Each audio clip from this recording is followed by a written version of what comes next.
주말 아침 송은재TV 시작합니다.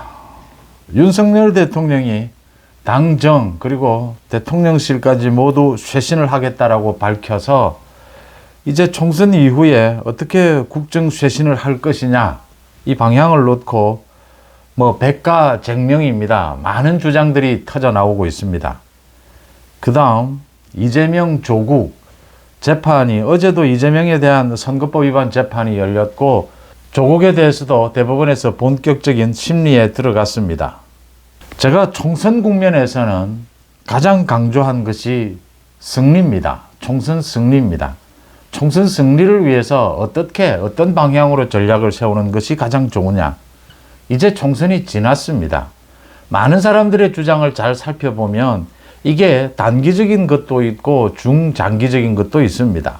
각자의 계산들, 정치적 계산들이 모두 엇갈립니다. 인선도 마찬가지입니다. 총선에서는, 선거에서는 단기적인 전략입니다. 일단 총선에서 이겨야 합니다. 법을 어기지 않는 한. 그런데 지금은 총선 국면은 아닙니다. 그래서 좀 중장기적으로 볼 필요가 있다라고 하는 것입니다. 이제 총선이 끝나자 당 안팎으로 가전 이 비난도 쏟아지고 있고 가전 주장들이 쏟아지고 있습니다. 탄핵까지 이야기가 나오고 한동훈은 정말 철없는 애다 이런 이야기까지 나옵니다. 모두 자신들의 정치적 계산을 하고 있는 것인데 그 계산이 틀릴 수도 있고 맞을 수도 있습니다. 선거 때도 전략을 짤 때도 이게 스포츠도 그렇지 않습니까? 정말 이 박빙의 승부 정도의 실력인데 압도적으로 이겨라 이렇게 주장을 하고 거기에 전략을 짜면 실패하기 마련입니다.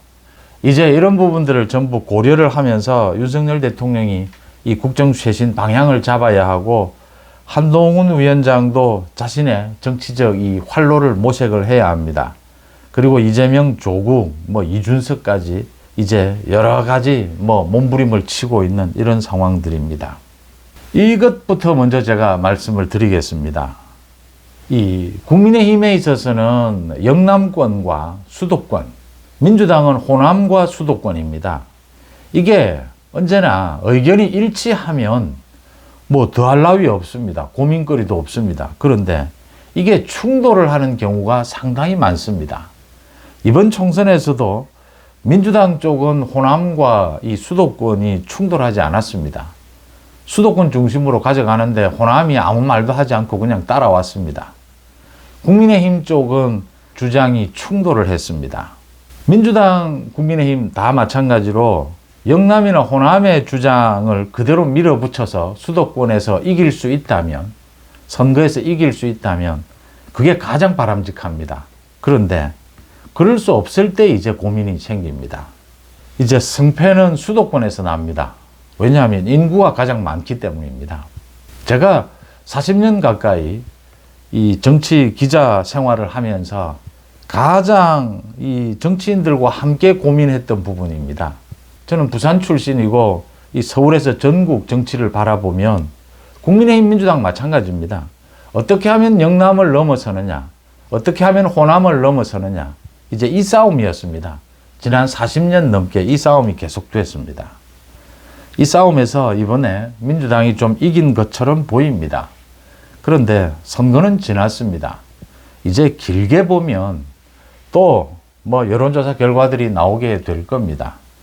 윤석열 대통령에 대한 지지율도 나오게 될 것이고 정당 지지율도 계속해서 나오게 될 것이고 이재명, 조국에 대한 지지율도 나오게 될 것입니다. 국민들의 여론이 어디로 움직이느냐, 윤석열 대통령이 국정의 주도권을 다시 줄 수 있느냐, 아니면 이 야당에 끌려가느냐라는 것들이 국민들 여론에 의해서 또 바뀌어 갈 겁니다. 이런 관점에서 이 전체를 놓고 보면 윤석열 대통령이 일단 국정 쇄신을 하겠다. 가장 중요한 것이 인선입니다. 첫째, 비서실장으로 원희룡을 발탁을 하겠다라고 하고 있습니다. 적합한 선택으로 보입니다. 원희룡은 지금 당대표, 국무총리, 비서실장 어디에 갖다 놔도 원희룡은 충분히 제 몫을 할 수 있고 제가 말씀드렸던 영남의 호응, 수도권의 호응 다 받을 수 있는 적합한 인선으로 보입니다. 국무총리로는 권영세, 지금 뭐 김한길이나 이런 이야기, 무슨 인선 이야기만 나오면 김한길이고, 뭐 무슨 김한길이 지금 뭐 무슨 효용 가치가 있습니까? 무슨 어느 쪽이든 효과가 있는 사람을 써야 하는 것입니다. 그렇게 보이고요. 지금 장제원에 대해서도 배려를 해야 합니다. 장제원은 희생도 됐고, 또 윤석열 대통령과 이 보조를 가장 잘 맞출 수 있는 이 정치권 인사죠. 장제원에 대해서 지금 뭐 정무장관이라든지 배려가 있을 것이다, 이렇게 보입니다. 다음 이 당대표 부분입니다. 이제 이 당대표 부분을 놓고는 지금 뭐 어수선하니까 이런 상황에서 전체적인 의견입니다. 국민의힘 당 내부에서 당분간 비대위 체제로 가고 한 9월이나 10월 이쯤에 전당대회를 열자. 이게 좀 온건한 입장, 합리적인 부분이 있습니다.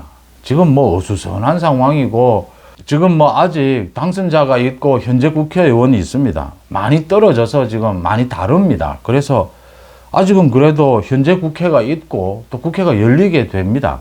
마지막 마무리를 합니다.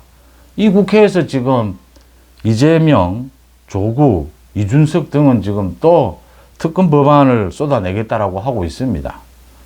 이런 상황에서 지금 이 당권 경쟁으로 들어가는 것이 맞느냐, 이 어수선한 것을 좀 추스러야 하지 않겠느냐, 윤재옥이 계속 비대위를 맡든지 아니면 새로운 원내대표를 뽑아서 비대위를 맡기든지 비대위를 해서 좀 시간을 갖고 전당대회를 준비하는 것이 맞지 않느냐, 그게 윤석열 정부에도 도움이 되지 않겠느냐, 이게 상당히 좀 합리적이고 좀 무난한 방법입니다. 그런데 제가 조기 전당대회로 가자라고 하는 것은요, 지금 또 윤석열 대통령의 생각대로만 움직이는 그런 당대표, 당 지도부는 이제 좀 바꿔야 한다라고 하는 것입니다. 물론 윤석열 정부와 보조를 잘 맞추는 당 지도부여야 합니다. 총선에서 패하긴 했지만 윤석열 정부, 윤석열 대통령이 국정 주도권을 잡고 이 국정 쇄신을 해가야 합니다. 그러려면 보조를 잘 맞춰야 합니다. 그런데 이게 완전히 수직적 관계, 이 부분으로는 안 된다라고 하는 것입니다. 보조를 잘 맞출 수 있지만 좀 독자적으로도 이 야당, 거대 야당에 맞설 수 있는 그런 리더십이 필요하다. 그래서 지금 이 어수선한 국면일 때 오히려 더 역으로 치고 나가는 것이 필요하다.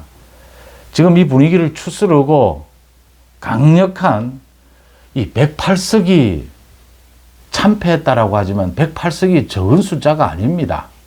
108석, 108명의 배지가 있습니다. 정말 결속하고 강력한 힘을 발휘를 한다면 이 뭐 얼마든지 거대 야당에 맞설 수 있습니다.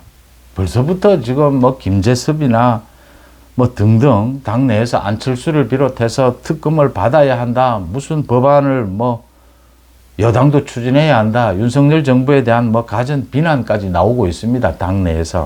이런 걸 보면 빨리 리더십을 세워서 이 추스르지 않으면 잘못하면 큰일 난다라고 하는 것입니다. 지금 야당에서는 뭐 뻔하게 보이지 않습니까? 재판이 다 걸려 있습니다. 이재명, 조국 마찬가지고 이준석도 지금 성상납 부분 아직 검찰 수사가 마무리되지를 않았습니다. 다 걸려 있습니다. 그러니까 각종 법안, 특검 법안을 내다가 윤석열 대통령이 거부권을 행사하면 이제 그걸 빌미로 해서 계속 여론전으로 나서게 될 겁니다. 그 끝은 탄핵입니다. 탄핵을 하려면 지금 국민의힘을 분열시켜야 합니다. 그걸 노리고 있는 것이죠. 벌써부터 이런 이야기가 나온다라고 하는 점에서 이 분위기도 추스르고 또 강력한 리더십, 그 강력한 리더십이 윤석열 대통령, 윤석열 정부와 보조도 잘 맞추면서 독자적인 영역도 확보하는 뭐 수평적 관계입니다. 당정 관계는. 그걸 제대로 해낼 수 있는 정치력을 갖춘 이런 리더십을 만들어내야 한다. 거기에 뭐 이제 권영세도 나올 수 있는 것이고, 나경원, 김태호, 뭐 원희룡이 비서실장을 하지 않는다면 원희룡도 충분히 가능성이 있는 것이고, 또 이 안철수까지도 열려 있는 셈입니다. 이제 당원들에게 뜻을 물어서 당원들이 이 사람이 가장 정치적으로 강력한 힘을 발휘할 수 있다, 리더십이 있다 하는 사람을 선택해가는 그 절차를 빨리 할 필요가 있다라고 하는 것입니다. 그러니까 이걸 좀 늦추면 뭐 또 하나 볼 수 있는 것이 한동훈 위원장이 재등판을 할 수 있습니다. 당권에 도전할 수 있습니다. 시간적으로 좀 여유가 있다면. 그런데 그것보다는 빨리 리더십을 세우는 것이 맞지 않느냐 이렇게 보입니다. 윤석열 대통령이 그런 방향으로 국정쇄신 방향을 잡아야 한다. 또 하나가 계속 또 벌써부터 정치적 계산을 갖고 깐족거립니다. 이재명 영수회담을 하자라고 합니다. 이재명과 영수회담을 해야 하느냐 말아야 하느냐, 영수회담 참 고리타분한 표현입니다. 이 이재명과 만나야 하느냐, 이재명과 만약에 만나면 또 조국도 만나야 하고 이준석도 만나야 하고 전부 수사를 받고 있거나 재판을 받고 있거나 이미 재판이 거의 끝난 곧 구속될 사람들입니다. 이거 어떻게 해야 되느냐. 만나는 것이 당장은 국정쇄신의 모습을 보여줄 수 있고 윤석열 정부에 상당한 도움이 될 겁니다. 윤석열 대통령이 이제 바뀌었구나. 소통하려고 하는구나. 윤석열 대통령이 이제는 국민들에게 무릎을 꿇었구나. 이런 모습을 보여주면서 당장은 이 분위기 쇄신에 도움이 될 겁니다. 그런데 좀 길게 봐서 이 분위기는 자주 바뀝니다. 국민들의 여론도 자주 바뀝니다. 그게 국민들이 지속적으로 바라보는 부분이 있고 국정도 정치도 단기적으로 국민들의 어떤 기분도 있는 것이고 여론도 그렇게 해서 움직여 가는 것입니다. 지금 홍준표나 이준석이 한동훈에 대해서 무차별적인 욕설에 가까운 저런 난동을 부리고 있는 것은 이 기회에 한동훈을 완전히 지금 침몰을 시켜놓자 가장 강력한 적수다. 지금 이렇게 생각해서 저 난동을 부리고 있는 것이죠. 그런데 분명히 저 역풍은 붑니다. 왜냐하면 한동훈이 갖고 있는 정치적 자산이 분명히 있거든요. 이 새로운 정치입니다. 그 다음 법치와 상식 이런 부분들은 전체 국민 여야를 가리지 않고 전체 국민들의 이 밑바닥에 깔려있는 정서거든요. 이제 그런 부분들을 얕은 이 정치적 술수로 가지고 덮어보겠다라고 하는 저런 난동은 곧 역풍이 불게 될 것이다. 이제 이렇게 볼 수가 있는 겁니다. 당장은 도움이 될 겁니다. 그런데 이재명, 조국, 이준석을 윤석열 대통령이 만나서 이게 상식적입니까? 만나야죠. 기본적으로는 만나야 합니다. 그런데 이 지금 법적인 문제가 있는 사람들을 대통령이 만나는 것은 대한민국은 대통령 중심제입니다. 이 잘못된 메시지가 갈 수가 있는 것이고요. 당장은 이 모양이 그럴듯해 보입니다. 국민들이 보기에도 이제 윤 대통령이 좀 바뀌었구나. 바뀌어야 됩니다. 그런데 윤 대통령의 기본 국정 운영 방향은 맞습니다. 이제 소통이라든지 여러 가지 국민들과 공감하는 유연성 이런 부분이 바뀌어야 된다라고 하는 것인데요. 쇼밖에는 안 됩니다. 만나서 할 이야기가 없습니다. 길게 보면 국민들을 실망시키는 것입니다. 이재명 조국은 분명하게 노리는 것이 있습니다. 이재명은 지금 자신이 국정에 완전히 주도권을 잡았다. 이제 대통령도 자신한테 꼼짝 못한다. 이걸 지금 사법부, 검찰에 보여주고 싶은 겁니다. 이재명은 전 국민들 앞에. 이재명은 지금 자신이 피의자라는 것을 빨리 벗어나고 싶은 겁니다. 단지 그 목적밖에는 없습니다. 왜냐하면요, 만나고 난 뒤에 곧바로 특검법도 제출할 겁니다. 특검, 각종 법안, 밑도 끝도 없는 법안들, 법 내부 안에서도 모순을 일으키는 이런 법안들을 무작위로 이 통과를 시킬 겁니다. 그런 이재명과 조국, 이준석을 만나서 지금 윤석열 대통령이 당장은 국민들의 박수를 좀 받을 수 있을 겁니다. 그런데 길게 보면 이건 대통령으로서의 책임 있는 처신은 아니다. 이렇게 볼 수가 있습니다. 그 다음 한동훈입니다. 한동훈이 이제 어떻게 해야 되느냐. 한동훈은 대권 주자입니다. 대선 후보는 독자적으로 소위 과거의 표현을 빌리면 독자적으로 자기가 빚을 내야 합니다. 발광체여야 합니다. 이젠 윤석열 대통령 또는 뭐 어떤 것에도 구애받지 않아야 합니다. 스스로 자신의 정치적 길을 개척할 수 있어야 합니다. 국민 속으로 파고들어서 한동훈 위원장이 많은 것들을 생각해 봐야 될 것이다. 내공을 길러야 한다. 이번 총선 과정에서 100일 동안 많은 걸 느끼고 많은 것을 생각했을 겁니다. 뭐가 부족한 것인지 또 뭐가 자기의 장점인지 어쨌든 중요한 것은 그 법치와 상식으로 대표가 되는 새 정치입니다. 정치 개혁을 윤 대통령과 한 위원장은 할 수 있을 것이다. 이 상징이 재산입니다. 윤 대통령이 이 국민들과의 소통, 유연성에서 좀 서툰 면이 있어도 그래도 여전히 윤 대통령에 대한 국민적 지지가 굳건한 것은 새로운 정치를 할 수 있다고 하는 것입니다. 한동훈 위원장, 윤석열 대통령에 대해서 많은 지지가 몰리는 것은 새로운 정치에 대한 국민들의 기대입니다. 그 자산은 여전히 남아 있습니다. 이제 한동훈 위원장은 자신의 길은 정말 스스로 개척해야 합니다. 곧 기회는 옵니다. 저는 뭐 오래 걸리지도 않을 것이다 라고 봅니다. 또 자주 나와서 얼굴을 비치는 것이 꼭 좋지 않을 수도 있습니다. 좀 당분간은 정말 물밑에서 전국을 돌면서 이 국민들을 조용히 만나는 것도 한 방법입니다. 한동훈 위원장에 대한 기대는 여전히 있습니다. 한동훈 위원장이 이번 총선을 거치면서 많은 생각을 했을 겁니다. 가장 큰 문제는 제가 한 가지만 꼬집으면요. 가장 큰 문제는 영남권과 수도권이 충돌을 했습니다. 이 충돌을 하지 않도록 만들어가는 것이 가장 좋은데 충돌을 했습니다. 김경률 문제도 있었고 공천 과정에서도 있었습니다. 윤 대통령과의 관계 설정에도 있었습니다.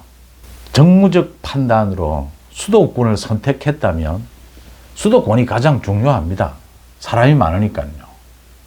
수도권을 선택했다면 확실하게 그 길로 갔어야 하는 겁니다. 그러니까 정치 지도자는 특히 지금 우리 정치 현실에 있어서 영남과 수도권이 충돌한다.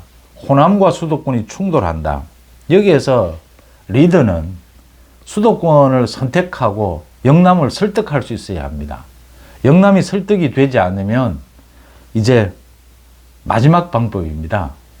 수도권에 올인을 하면서 영남권에 이 추후 승인을 받는 이 형태가 되어야 합니다. 이게 엄연한 정치적 현실입니다. 참 냉엄한 것이죠. 영남이라고 해도 이 TK 다르고 PK 다릅니다.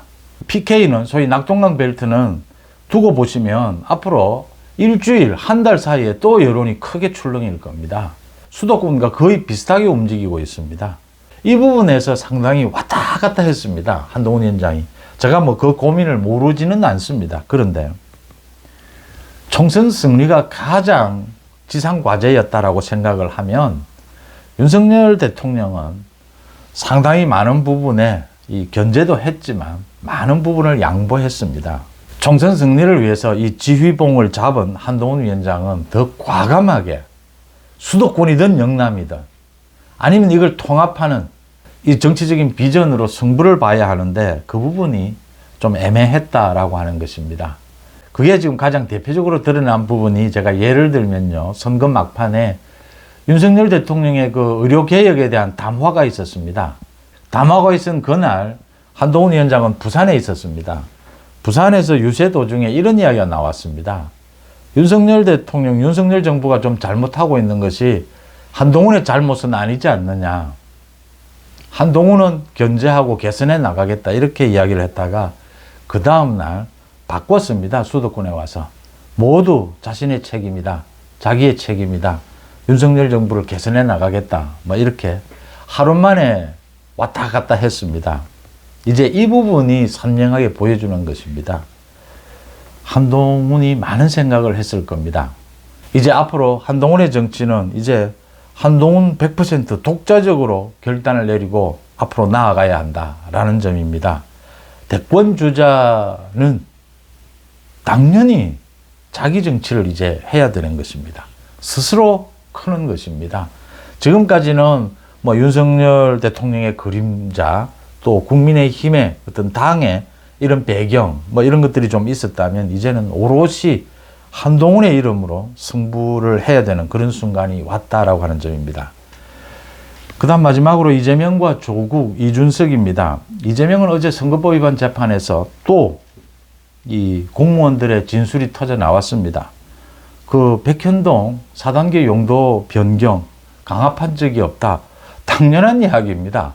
국토부에서 지방자치단체에 강압할 수 없습니다. 그게 지방자치제가 지금 실시되고 난 이후에 어느 국토부 공무원이 법 위반입니다. 강압을 하겠습니까? 이 지금 상식으로 안 맞는 것이죠. 김문기를 몰랐다. 상식적으로 말이 되지를 않지를 않습니까? 이재명의 선거법 위반은 이건 유죄 판결은 당연합니다. 이제 100만 원 이상이냐 이하냐 이 부분입니다. 아마 이재명은 이걸 100만 원 이하를 가져갈 수 있을 것이다. 이 전략으로 이 재판 지연을 가져갈 겁니다. 이재명이 대장동 재판도 끌 수 있을 겁니다. 그런데 이재명이 피하지 못하는 것은 위정교사입니다. 이 위정교사는 정말 사법 시스템을 허무는 법꾸라지들의 행태입니다. 문제는 이재명에게 위정을 교사받은 사람이 자기 죄를 인정하고 있습니다. 자기가 잘못했다라고 하고 있습니다. 뭐 가장 상식적인 것입니다. 그 사람이 바보 아닌 다음에야 자기가 처벌을 받는데 왜 위정을 교사받았다라고 하겠습니까? 재판장에 가서 위정했다라고 하겠습니까? 녹취록도 남아 있습니다. 이재명 그것도 녹취록 가지고 장난칩니다. 말 뜻이 어떻느냐 저떻느냐. 재판부가 그걸 받아들이겠습니까? 문제는 위정교사 부분은 재판이 빨리 끝난다라고 하는 것입니다. 이건 절대로 3년을 끌 수가 없습니다. 선거법 위반도 마찬가지입니다. 이 두 가지는 3년을 끌 수는 없습니다. 대법원까지 결론이 납니다. 위정교사에 걸릴 것이다.